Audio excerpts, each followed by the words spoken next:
આજે હું તમારી સાથે શેર કરીશ બહારથી એકદમ ક્રિસ્પી અને ખાવામાં એકદમ સોફ્ટ એવા મેથી બાજરીના વડાની રેસીપી।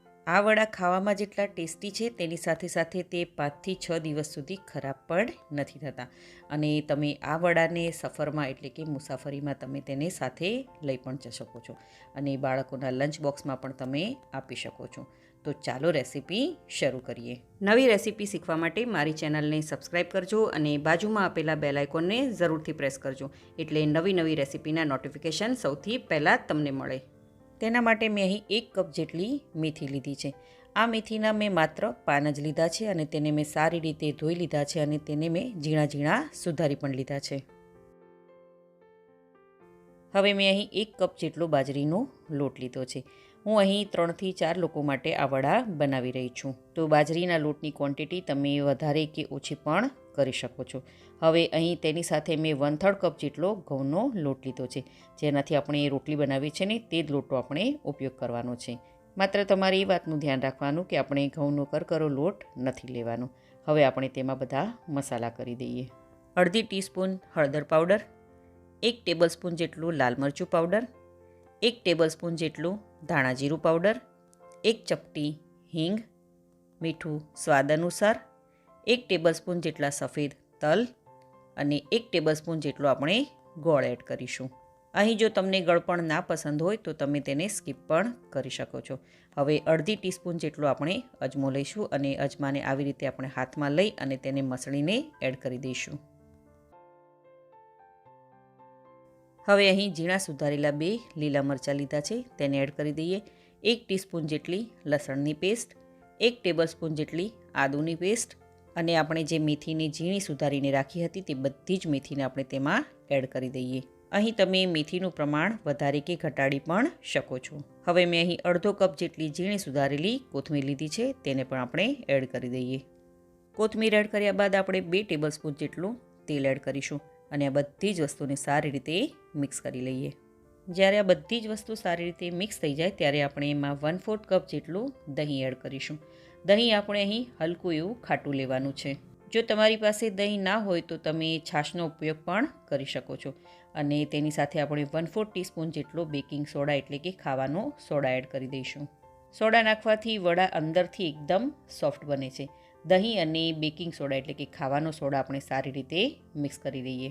તો તમે જોઈ શકો છો કે દહીં નાખવાથી લોટ છે તે સારી રીતે મિક્સ થવા લાગ્યો છે। હવે અહીં આપણે થોડું થોડું પાણી એડ કરતા જઈશું અને લોટ ન વધારે કઠણ કે ન વધારે ઢીલો એવી રીતે આપણે લોટ બાંધી લઈશું। તો તમે જોઈ શકો છો કે લોટ આપણો પરફેક્ટ બંધાઈ ગયો છે। આ લોટ બાંધવામાં મને અડધા કપથી થોડા ઓછા પાણીની જરૂર પડી છે। તો લોટ છે આપણો એકદમ પરફેક્ટ બંધાઈ ગયો છે। હવે તેના પર આપણે થોડું તેલ એડ કરી દઈશું અને લોટને સારી રીતે આપણે મસળી લઈએ। લોટને 2 થી 3 મિનિટ સુધી સારી રીતે આપણે મસળી લેવાનો છે। હવે આ લોટને આપણે કપડાથી અથવા તો ઢાંકણ ઢાંકીને ઓછામાં ઓછી 5 થી 10 મિનિટ સુધી તેને રેસ્ટ કરવા માટે રાખી દઈએ। તો લગભગ 10 મિનિટ જેટલો સમય થઈ ગયો છે અને તમે જોઈ શકો છો કે આપણો લોટ છે તે સારી રીતે સેટ થઈ ગયો છે। હવે આપણે તેમાંથી ફટાફટ વડા બનાવી લઈએ। હાથમાં થોડું એવું તેલ લઈશું અને હાથને સારી રીતે આપણે ગ્રીસ કરી લઈએ। હવે લોટમાંથી થોડો એવો લૂવો લઈશું અને આપણે જેમ રોટલીનો લૂવો બનાવીએ છીએ ને તેવી રીતે આપણે એને ગોળ શેપ આપવાનો છે। ત્યારબાદ હથેળીની મદદથી આવી રીતે પ્રેસ કરી લેવાનું છે અને પછી આંગળીની મદદથી વડાને સારી રીતે એટલે કે બહારની તરફ આપણે ફેરવતું જવાનું છે અને સહેજ આપણે તેને પાતળું કરતું જવાનું છે અને એક ટિક્કી જેવું આપણે તેનો શેપ આપવાનો છે। તો અહીં જુઓ વડું બનીને આપણું તૈયાર થઈ ગયું છે। આવી જ રીતે આપણે બાકીના બધા જ વડાને તૈયાર કરી લેવાના છે। વડા રેડી થઈ જાય એટલે આપણે તેને તળી લઈશું। તો અહીં મેં પહેલેથી જ મીડિયમ ગેસની ફ્લેમ પર તેલ ગરમ કરવા માટે રાખી દીધું હતું। તો બધા જ વડા બનીને રેડી થઈ ગયા છે। હવે વડા પર આપણે થોડા એવા સફેદ તલને સ્પ્રિંકલ કરી લઈશું। આવી રીતે તલને લગાડવાથી વડાનો જે લુક છે તે બહુ જ સરસ લાગે છે અને સફેદ તલનો ટેસ્ટ વડામાં બહુ જ સરસ એવો લાગે છે। તો વડા આપણા બધા જ રેડી થઈ ગયા છે। હવે આપણે તેને તળી લઈએ। તો અહીં તેલ પણ આપણું સરસ એવું ગરમ થઈ ગયું છે। હવે એક એક વડાને આપણે ગરમ ગરમ તેલમાં એડ કરતા જઈશું અને ગેસની ફ્લેમ આપણે લો ટુ મીડિયમ પર રાખી દઈશું। વડાને એડ કર્યા બાદ આપણે થોડી સેકન્ડ માટે વડાને એમનેમ જ રહેવા દેવાના છે, તેને હલાવવાના નથી। તો તમે જોઈ શકો છો કે વડા છે તે સરસ રીતે તેલમાં સેટ થઈ ગયા છે। હવે વડાની જે સાઈડ છે તેને આપણે ફેરવી લઈશું, એટલે કે પલટાવી દઈશું. બિલકુલ આરામથી તમારે એને પલટાવવાનું છે. આ વડાને તળાતા ઓછામાં ઓછી 4થી 5 મિનિટ જેટલો સમય લાગે છે. જ્યાં સુધી વડા ગોલ્ડન બ્રાઉન ન થઈ જાય ત્યાં સુધી આપણે વડાને તળી લેવાના છે. ગેસની ફ્લેમ હાઈ પર નથી રાખવાની, નહીંતર વડા છે તે બહારથી કાળા થઈ જશે અને અંદરથી કાચા રહી જશે. તો એ વાતનું તમારે ખાસ ધ્યાન રાખવાનું છે. તો તમે જોઈ શકો છો કે વડા આપણા પરફેક્ટ ગોલ્ડન બ્રાઉન થઈ ગયા છે.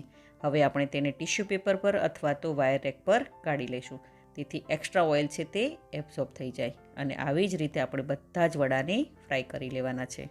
તો બધા જ વડા આપણા તળાઈ ગયા છે. હવે આપણે તેને સર્વ કરી લઈએ. તો બન્યા છે ને બહારથી એકદમ ક્રિસ્પી અને અંદરથી એકદમ સોફ્ટ આ મેથી બાજરીના વડા. તમે આ વડાને દહીં સાથે અથવા તો સાંજની ચા સાથે અથવા તો બ્રેકફાસ્ટમાં પણ આ વડા ખાઈ શકો છો. અને બાળકોના ટિફિનમાં પણ તમે આ વડાને આપી શકો છો. એકવાર બનાવીને તમે 5થી 6 દિવસ સુધી આ વડાને સ્ટોર પણ કરી શકો છો. તો છે ને બનાવવા એકદમ સહેલા બાજરી મેથીના વડા. તો તમે આ રેસીપીને એકવાર જરૂરથી ટ્રાય કરજો. જો તમને મારી આજની આ રેસીપી ગમી હોય તો વિડીયોને લાઇક કરજો અને વધારેમાં વધારે શેર કરજો અને મારી ચેનલને જરૂરથી સબસ્ક્રાઈબ કરજો. તો ફરી મળીએ એક નવી રેસીપી સાથે.